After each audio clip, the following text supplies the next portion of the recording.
궁전이 무너지고 문자가 사라진 뒤 사람들은 무엇으로 세상을 기억했을까요?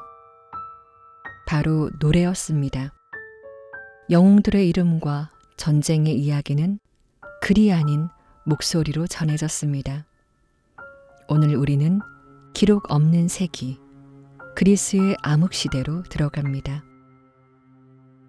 안녕하세요. 잘 때 듣는 세계사 잘듣세의 성우 이지선입니다.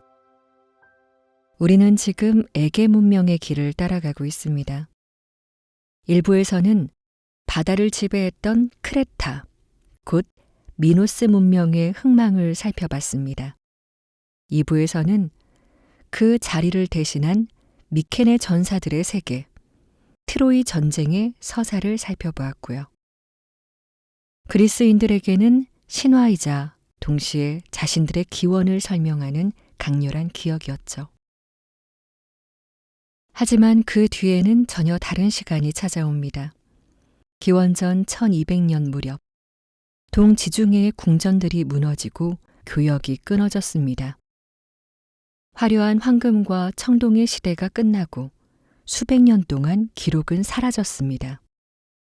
후대 그리스인들이 이 시기를 암흑시대라 부르는 것도 바로 그 때문입니다. 오늘 3부에서는 이 암흑의 세기를 따라가 봅니다. 왕궁 중심 체계가 무너진 자리에서 작은 마을 공동체는 어떻게 생존했을까요? 문자가 끊긴 뒤 사람들은 무엇으로 기억을 이어갔을까요? 그리고 그 구전의 노래가 어떻게 호메로스의 서사시로 이어졌을까요? 오늘의 이야기는 문명이 꺼진 듯 보였던 어둠 속에서도 사람들을 지탱한 힘에 대한 여정입니다.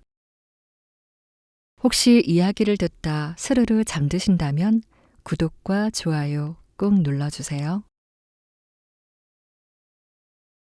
기원전 1200년의 충격. 기원전 1200년 무렵 동지중해 세계는 거대한 격변을 겪었습니다. 우리가 보았던 크레타와 미케네의 궁전들이 더 이상 불을 밝히지 못한 시기입니다. 그리스 본토에서만 일어난 일이 아니었습니다. 아나톨리아에서는 히타이트 제국이 무너졌고 시리아 연안의 항구 도시 우가리트는 하루아침에 잿더미가 됐습니다. 팔레스타인 연안에도 불안이 번졌습니다. 이른바 동지중해 세계의 동시 붕괴라 불리는 사건입니다. 고고학자들은 이 사건을 각 지역의 유적에서 확인했습니다. 히타이트의 수도 하투샤에서는 성벽과 왕궁이 불타 사라진 흔적이 발견되죠. 그 화재층은 도시 전체가 파괴된 전쟁의 결과임을 말해주고 있고요. 시리아의 우가리트에서는 왕이 알라시아, 즉 오늘날 키프로스 쪽에 보낸 서한이 발굴되었는데 적이 나라를 공격하고 있다. 군대를 보내달라. 라는 절박한 내용이 담겨 있습니다. 하지만 도움은 오지 않았죠. 곧바로 도시 전체가 불에 휩싸였고 서판은 불 속에서 굳어 오늘날까지 남게 되었습니다. 트로이에서도 비슷한 흔적이 발견됩니다. 트로이 7-8층, 즉 기원전 1180년 무렵의 층위는 갑작스러운 파괴의 흔적을 보여줍니다. 두꺼운 화재층, 무너진 가옥, 그리고 포위 공격을 받은 듯한 흔적이 있습니다. 그 전쟁이 과연 호메로스가 노래한 트로이 전쟁이었는지 혹은 그 전승에 영향을 준 사건이었는지는 확실하지 않죠. 하지만 고고학이 보여주는 사실은 분명합니다. 바로 에게해 건너편의 도시들 역시 이 시기에 무너졌다는 것입니다. 그리스 본토의 미케네 요새 도시들도 예외가 아니었습니다. 펠로폰네소스 반도의 미케네, 티린스, 필로스 같은 궁전들이 같은 시기에 불타고 폐허가 되었습니다. 미케네의 성벽에는 급히 보강된 흔적이 보입니다.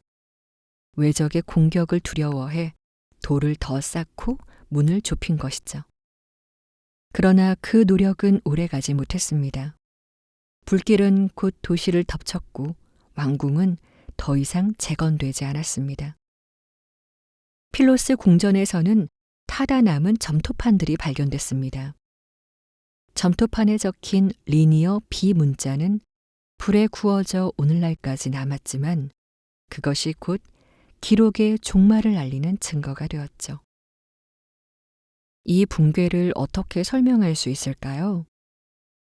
오래전부터 학자들은 그 원인을 두고 논쟁을 해왔습니다. 이집트의 기록에는 이 무렵 바다에서 온 민족들이 대규모로 침입했다는 내용이 등장합니다. 흔히 바다민족이라 불리는 집단이죠. 람세스 3세의 비문에는 배와 수레를 끌고 온 이들이 전투를 벌이는 장면이 묘사되어 있습니다. 그들은 그리스와 소아시아, 시칠리아와 사르데니아 같은 여러 지역에서 흘러나온 집단일 수도 있습니다. 이들이 동지중해 해안을 따라 약탈과 전쟁을 일으켰다는 해석은 꽤 설득력 있게 들리죠. 그러나 모든 것을 바다민족 하나로 설명하기는 어렵습니다. 고고학적 증거는 내부 요인 또한 분명히 보여주고 있습니다. 미케네 내부에서는 왕조 간의 경쟁과 반란의 흔적이 나타나고 농업 기반의 불안정이 확인됩니다. 기후변화와 흉작으로 곡물이 줄었고 청동 무기 제작에 필요한 구리와 주석의 교역망이 끊기면서 무기와 도구를 안정적으로 공급할 수 없게 되었습니다. 엘리트 계층이 지배하던 궁전 경제는 더 이상 유지될 수 없었습니다. 외부 침입, 내부 갈등, 교역 단절, 기후 문제. 이 모든 요인이 함께 작용해 붕괴가 일어난 것입니다. 실제로 고고학 현장에서는 미완성 건축물들이 발견됩니다. 지어지던 성벽이 도중에 멈춰 있고 기둥만 남은 채 버려진 건물도 있습니다. 이는 외부의 공격 때문만이 아니라 사회 체제가 급격히 흔들려 노동력과 자원이 더 이상 모이지 않았음을 보여줍니다. 화려했던 미케네의 황금과 청동 무기는 더 이상 제작되지 않았죠. 한번 상상을 해볼까요? 한때 수백 명이 드나들던 미케네의 궁전 홀은 불에 탄 기둥만 남아 있습니다. 보관 창고의 곡물은 잿더미가 되었고 장인들은 더 이상 왕의 명령에 따라 무기를 만들지 못하죠. 시장에선 수입된 이국의 물건이 사라지고 사람들은 더 작은 공동체로 흩어져 버립니다. 불타는 궁전 위로 연기가 피어올랐을 때 그 시대의 사람들은 아마도 이렇게 속삭였을 것입니다. 세상이 끝난 것일까? 궁전의 재가 바람에 흩날린 뒤 사람들은 한 가지 더 큰 상실을 마주했습니다. 다음 장에서 그 상실을 만나볼까요? 리니어 B의 침묵. 기원전 1200년 무렵 불길이 사그라진 뒤 사람들은 중요한 도구 하나를 잃었습니다. 바로 문자였죠. 미케네의 궁전은 곡물의 수확, 세금, 제사 준비까지 모두 기록으로 관리되는 거대한 행정기관이었습니다. 창고마다 쌓인 점토판에는 뾰족한 도구로 선과 기호가 빼곡히 새겨져 있었죠. 그것이 바로 리니어 B라 불리는 문자입니다.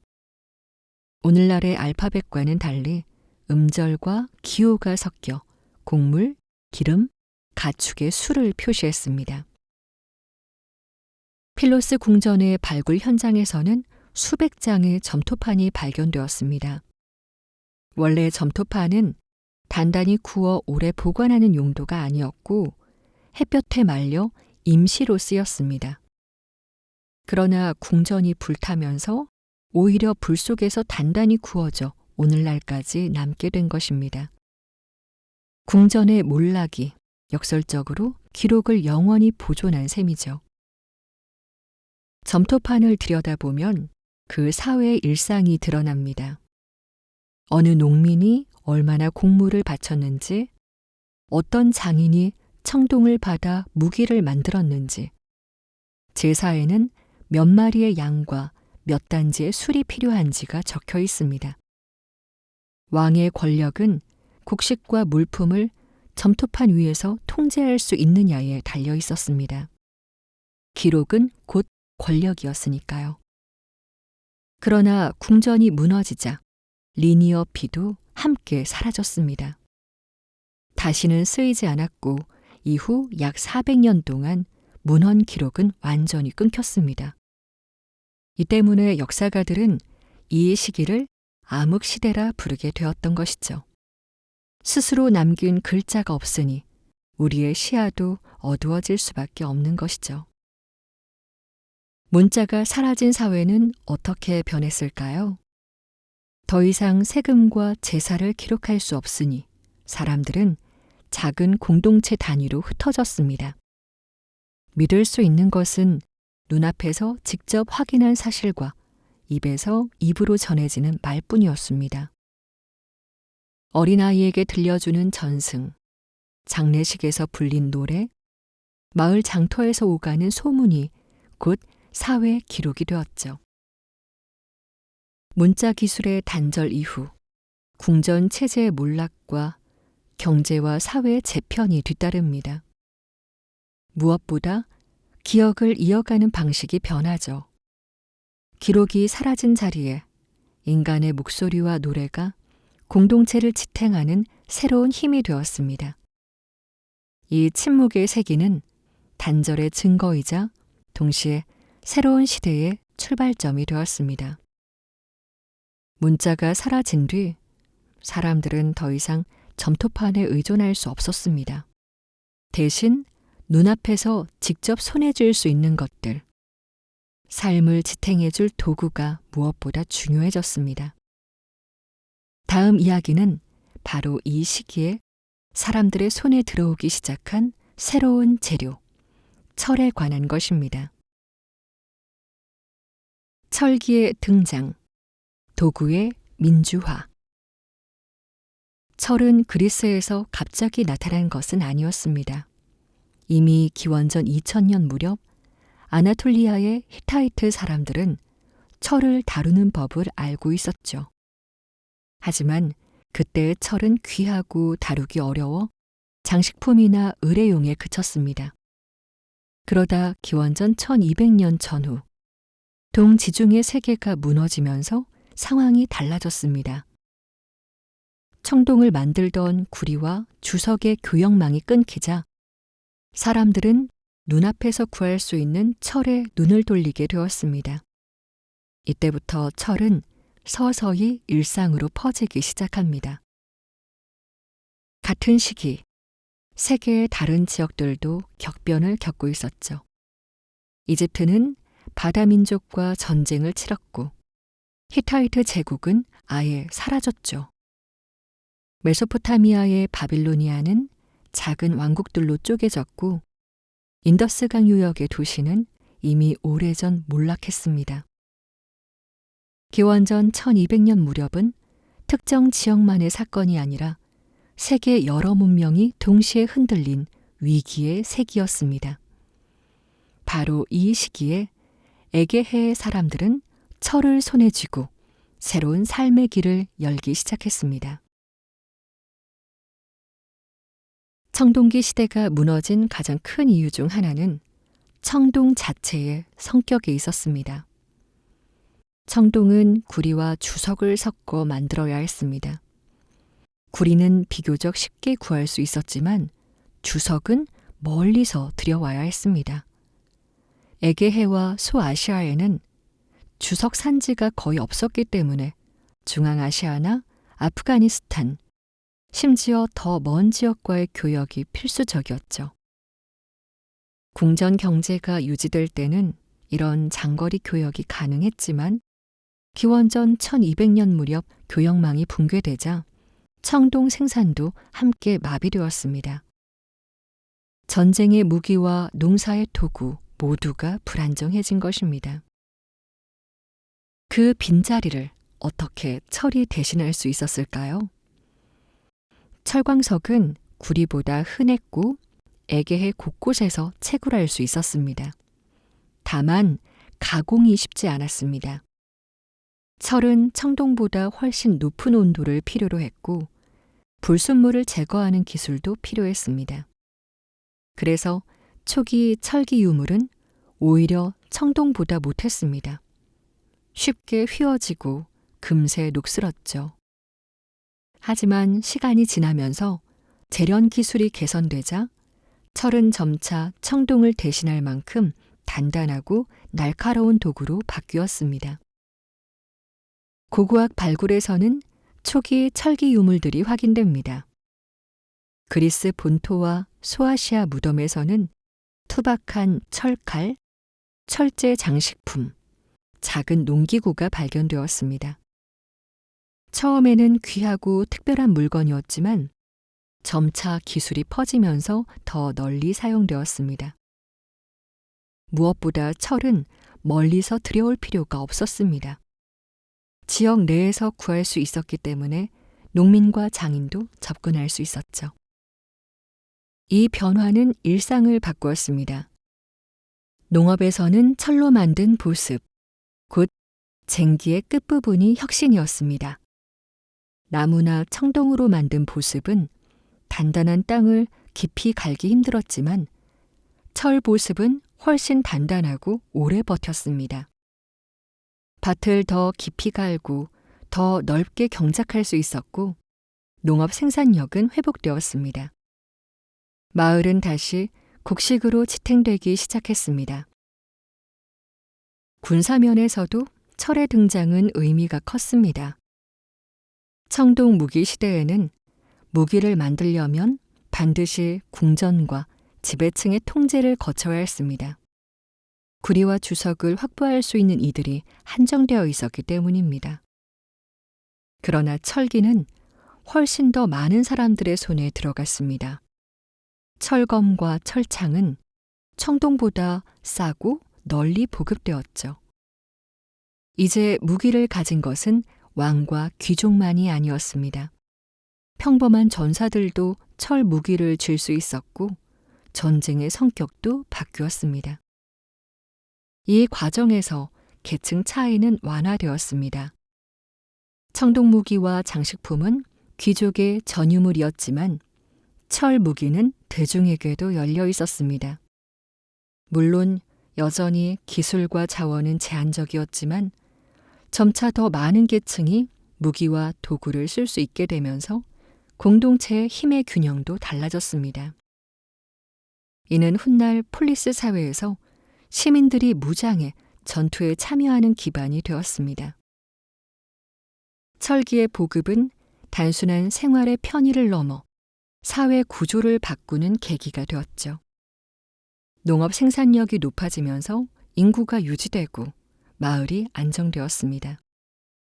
누구나 기본적인 도구와 무기를 손에 쥘 수 있게 되자 공동체의 결속도 새롭게 짜였습니다.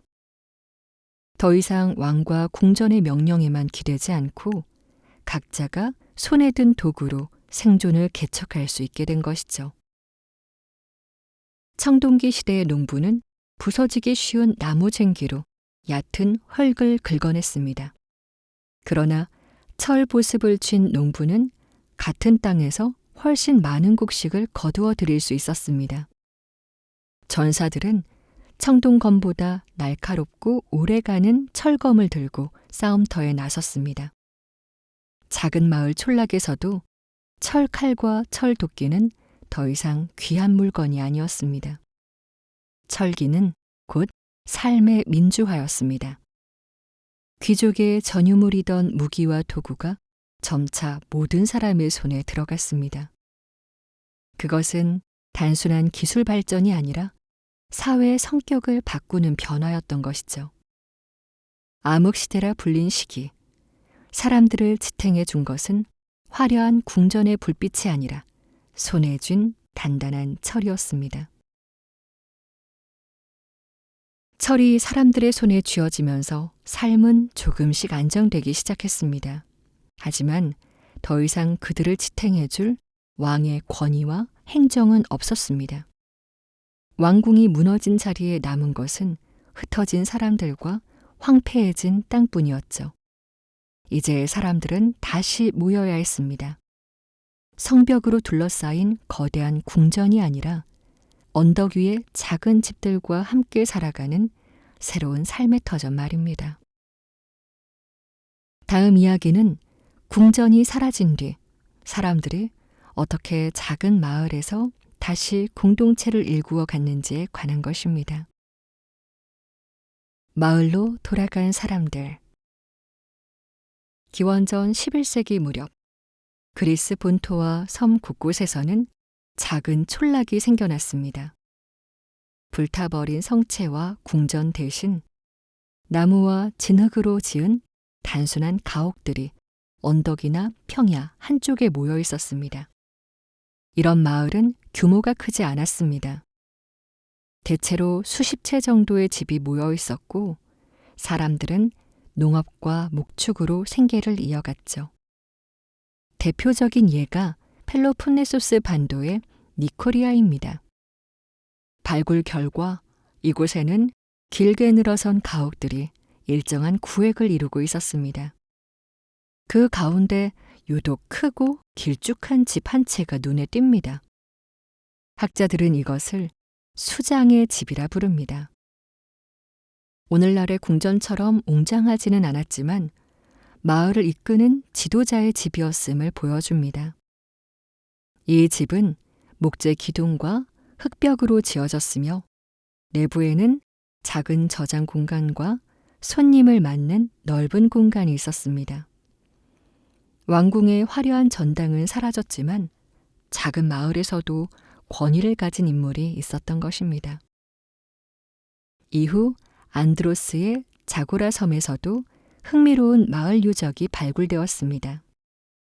기원전 9세기 무렵 형성된 이 촌락은 주변에 낮은 방어벽을 두르고 있었습니다. 집들은 네모난 형태로 빽빽하게 모여 있었고 일부는 공동 저장고로 쓰였습니다.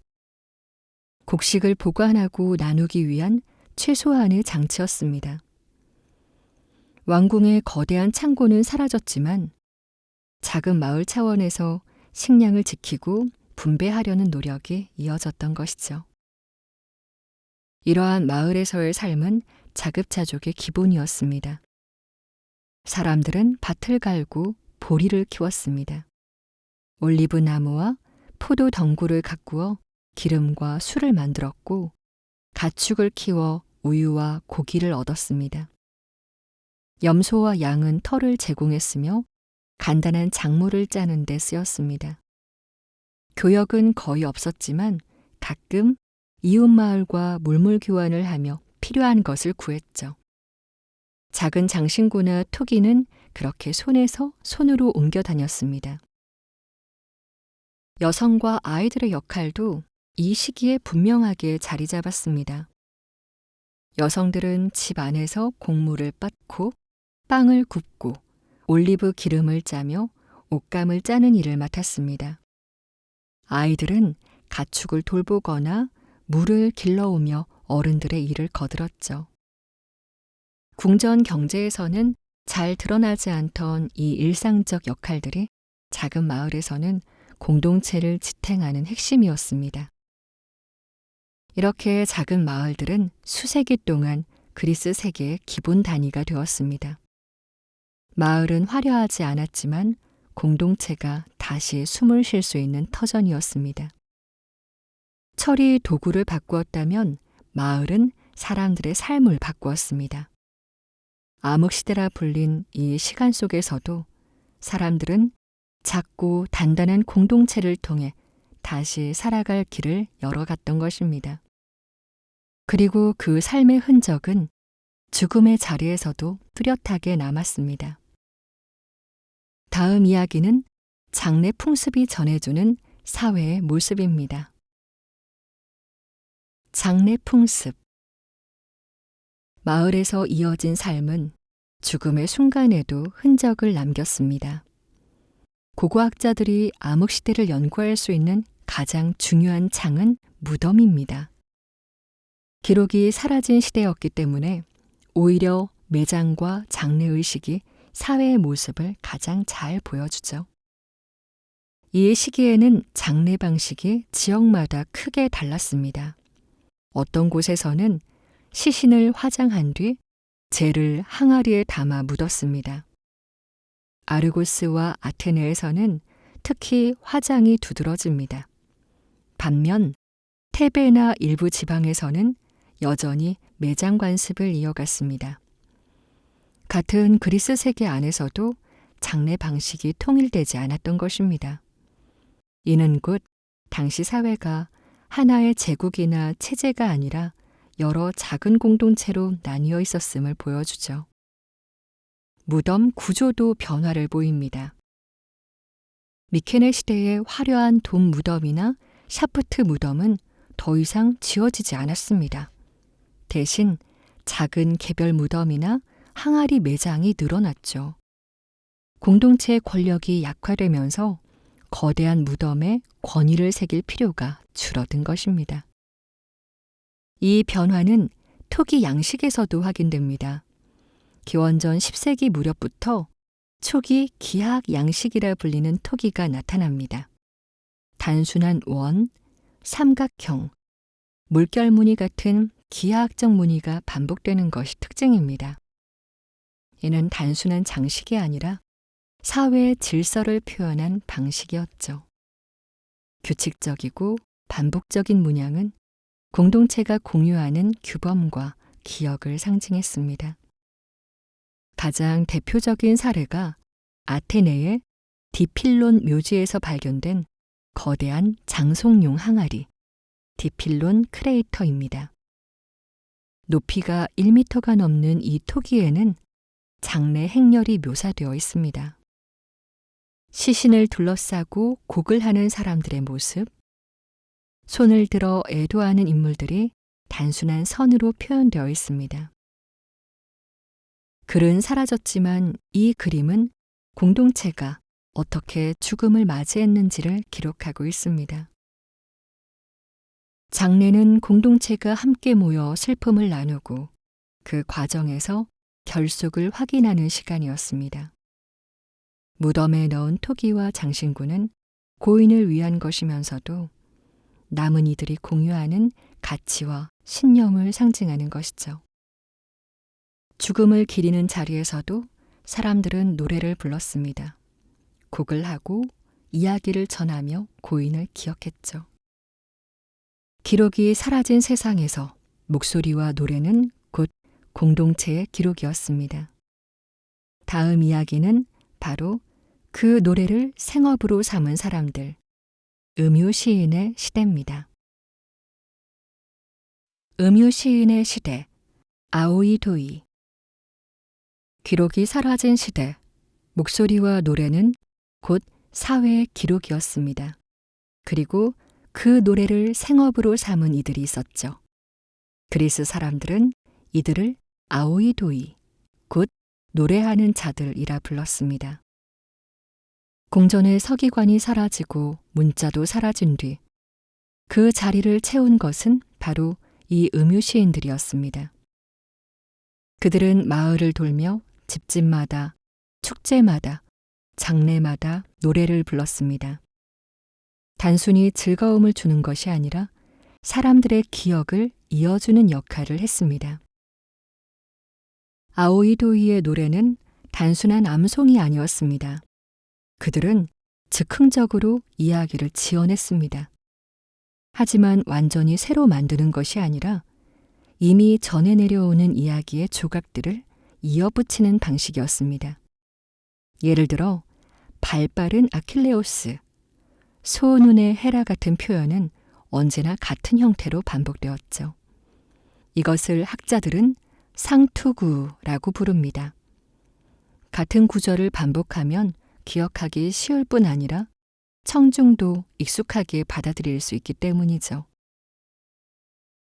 이 노래는 일종의 서사블록이었습니다. 아킬레우스가 전장으로 뛰어드는 장면, 오디세우스가 꾀를 내는 장면, 신들이 회의하는 장면 같은 서사적 조각들이 준비되어 있었고, 음유 시인은 이를 상황에 따라 이어붙였습니다. 청중의 반응, 축제 분위기에 따라 이야기는 조금씩 달라졌죠.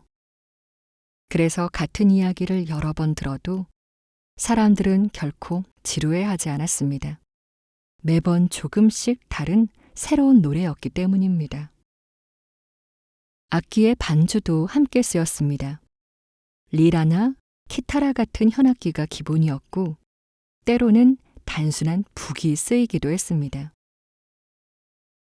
불빛이 깜빡이는 화로 곁에서 리라의 청명한 소리와 함께 시인의 목소리가 울려 퍼졌습니다. 아이에서 노인까지 모두가 귀 기울여 듣고 기억을 나누었죠. 이러한 구슬 전통은 오락만은 아니었습니다. 그것은 집단 기억을 유지하는 장치였죠. 기록이 없는 시대에도 공동체는 노래를 통해 자신들의 과거와 정체성을 이어갔습니다. 아이들은 잠자리에서 영웅들의 이야기를 들었고, 청년들은 축제에서 영웅담을 듣고 자신들의 역할을 배웠습니다. 노인들은 고개를 끄덕이며 자신이 들었던 예전의 노래와 지금의 노래를 비교했습니다. 아오이도이의 존재는 고대 그리스만의 특수한 현상이 아닙니다.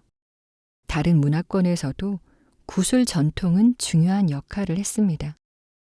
인도의 베다 경전도 수세기 동안 암송으로 전해졌고, 북유럽의 전승도 스칼드라 불리는 시인들에 의해 이어졌습니다. 문자 이전의 사회에서 노래와 시는 곧 지식과 역사 그 자체였습니다. 그리스의 아오이도이는 이 구슬 전통 속에서 독특한 자리를 차지합니다. 그들은 단순한 가수나 이야기꾼이 아니라 공동체의 기억을 짊어진 사람들이었습니다. 전사들의 이름과 행위를 기억하지 않는다면 그들의 명예는 사라집니다. 따라서 아오이도이의 노래는 곧 영웅의 불멸을 보장하는 것이었습니다. 죽은 전사도 노래 속에서 살아남았고, 후손들은 그 노래를 통해 자신의 뿌리를 확인했던 것이죠. 흥미로운 것은 이 노래가 영웅들의 승리만을 이야기하지 않았다는 점입니다. 패배와 고통, 심지어 눈물까지도 노래의 일부였습니다. 청중은 그 속에서 인간의 운명을 이해하고 공동체의 가치를 배웠습니다. 이제 궁금해집니다. 이렇게 전해진 노래들이 모여 후대의 어떤 거대한 작품으로 이어졌을까요? 수많은 음유 시인의 목소리가 쌓이고 쌓여 결국 한 이름으로 집약되었을 때 그 이름은 바로 호메로스가 되었습니다. 호메로스, 일리아스와 오디세이아. 수백 년 동안 음유 시인들의 목소리로 이어진 이야기들은 결국 한 이름으로 집약되었습니다. 후대 사람들은 그것을 호메로스라 불렀습니다. 그가 실제로 한 사람이었는지 아니면 수많은 시인들의 노래가 뒤섞인 집합적 이름인지 지금도 논쟁은 계속됩니다. 하지만 중요한 것은 그 이름 아래 묶인 두 편의 서사시가 고대 그리스인들에게 가장 강력한 기억의 토대가 되었다는 사실입니다.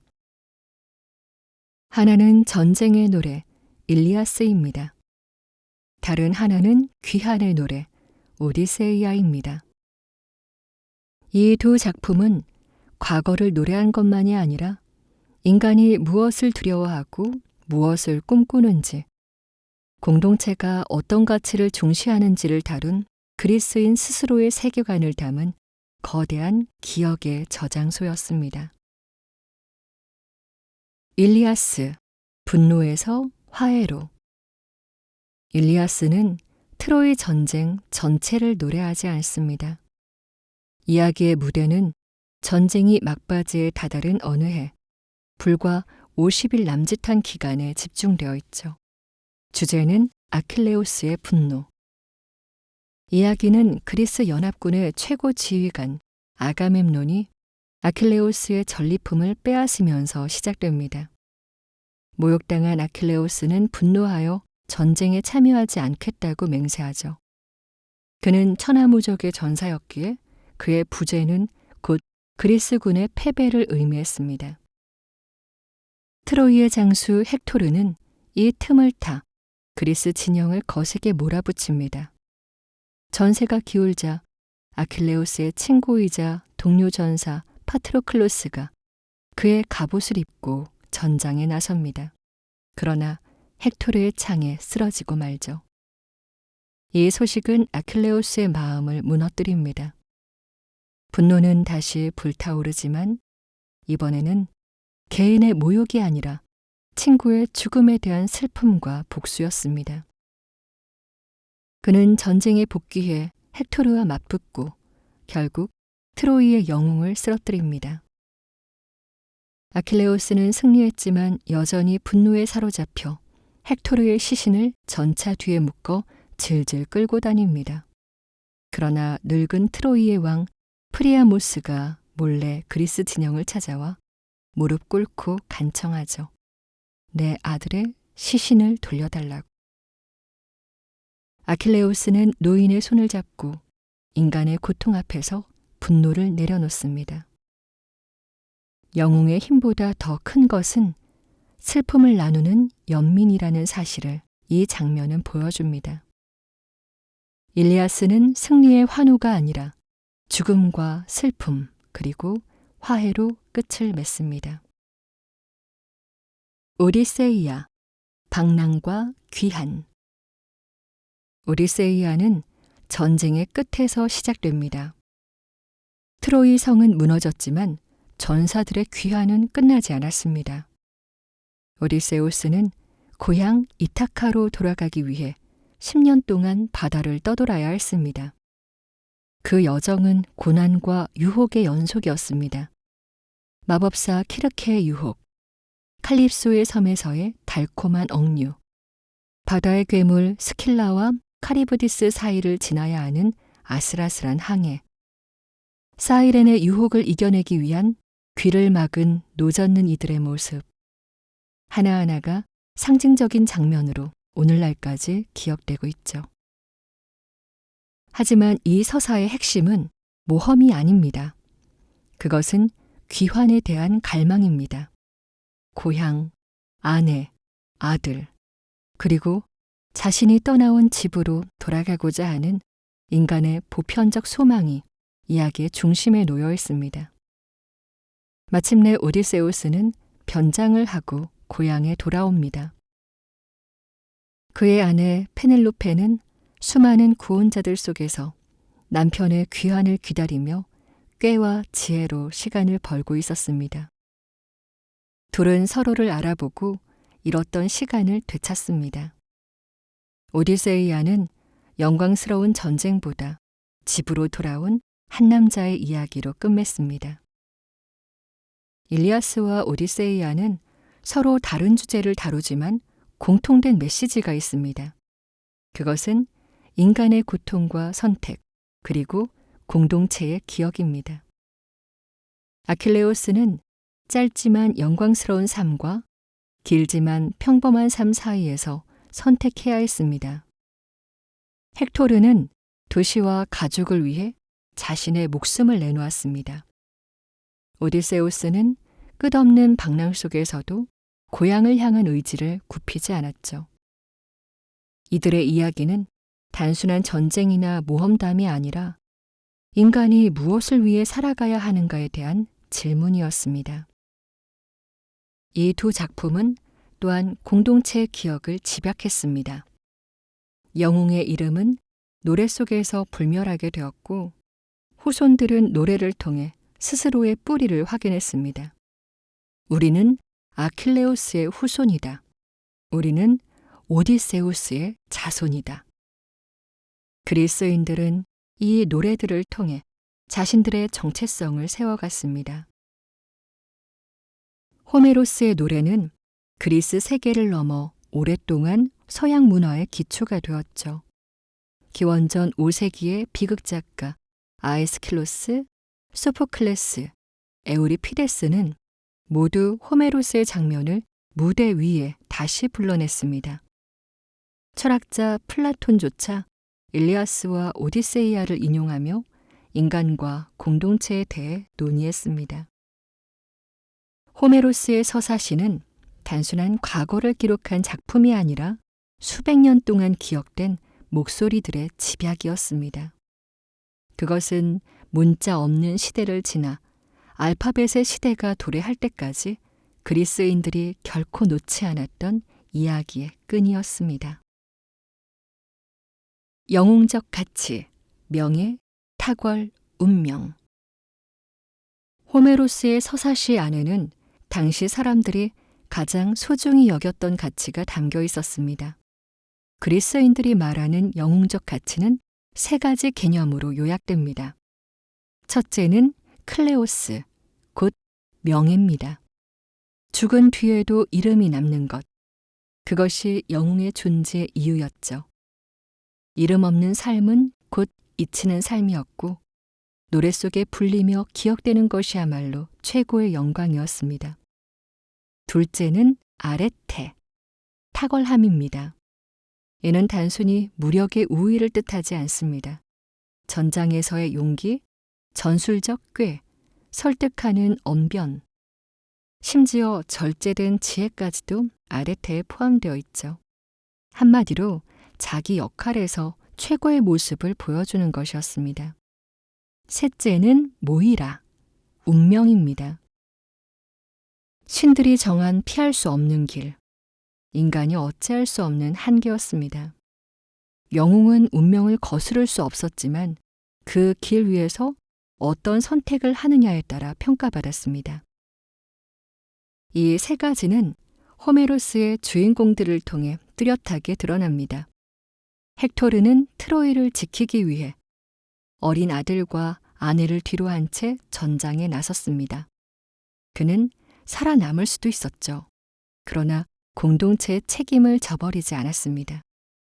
헥토르의 이름이 지금까지 전해지는 이유가 바로 여기에 있죠. 아킬레우스는 또 다른 방식으로 운명과 마주했습니다. 그는 두 가지 길 가운데 하나를 선택해야 했습니다. 긴 삶을 살지만 무명으로 사라질 것인가, 아니면 짧지만 찬란한 영광을 얻을 것인가. 아킬레우스는 후자를 택했습니다. 파트로클로스의 죽음 이후 그는 자신의 목숨이 길지 않을 것을 알면서도 전장으로 나아갔습니다. 명예와 운명이 교차하는 자리에서 그는 스스로를 불멸의 이름으로 남겼습니다. 오디세우스는 힘과 죽음이 아니라 꾀와 인내로 평가받았습니다. 오디세이아에서 그는 수많은 유혹과 위기를 만났지만 지혜와 기지로 길을 뚫고 마침내 귀향에 성공합니다. 그에게 아레테란 단순한 무력의 탁월함이 아니라 꺾이지 않는 의지와 지혜였습니다. 이 가치들은 일리아스 속 한 장면, 아킬레우스의 방패 묘사에서도 드러납니다. 신 헤파이스토스가 만들어준 방패에는 전장의 장면만이 아니라 혼례와 축제, 춤추는 소녀들, 밭을 가는 농부, 재판을 벌이는 시민들의 모습이 새겨져 있습니다. 영웅이 짊어지는 책임은 단순히 싸움에서 이기는 것에 그치지 않습니다. 방패에 새겨진 세상의 풍경처럼 영웅의 존재는 공동체 전체의 삶과 연결되어 있죠. 이렇듯 영웅은 홀로 완성되지 않았습니다. 그는 공동체의 시선 속에서만 빛났습니다. 그의 행위가 노래로 불리고 사람들의 기억에 남을 때 비로소 영웅이 되는 것입니다. 개인의 선택은 공동체의 운명과 이어져 있었고 영웅의 죽음은 개인의 비극이 아니라 모두의 이야기였습니다. 암흑시대라 불린 이 긴 시간 동안 글은 사라졌지만 가치와 규범은 사라지지 않았죠. 클레오스, 아레테, 모이라. 이 세 가지는 기록 없는 시대를 살아가던 사람들에게 나침반이 되어주었습니다. 그리고 그 나침반은 훗날 폴리스 사회의 시민들에게까지 이어진 것이죠. 에필로그. 궁전과 기록이 사라진 뒤에도 사람들은 삶을 이어갈 길을 찾았습니다. 그 공백을 메운 것이 신화와 노래 그리고 의례였습니다. 장례식에서 불리던 곡, 축제에서 울려 퍼진 노래, 가정의 화로 곁에서 들려주던 영웅담은 모두 공동체를 지탱하는 기억의 끈이었습니다. 사람들은 이렇게 말할 수 있었습니다. 우리는 영웅들의 후손이다. 기록 없는 시대였지만 정체성은 노래와 의식 속에서 지켜졌습니다. 오늘 우리가 살펴본 그리스 암흑시대는 단절의 세기가 아니죠. 사라진 기록 대신 기억이 버티고 있었고 무너진 궁전 대신 소규모의 마을이 일어섰습니다. 암흑은 끝이 아니라 전환이었던 것이죠. 다음 시간에는 이 전환의 끝에서 탄생한 새로운 질서, 폴리스의 시대를 살펴보겠습니다. 아테네와 스파르타. 두 도시가 무대에 오르는 순간이 될 것입니다. 지금까지 잘 때 듣는 세계사 잘듣세였습니다. 구독과 좋아요 그리고 멤버십 가입은 저에게 큰 힘이 됩니다. 들어주셔서 감사합니다. 좋은 밤 되세요.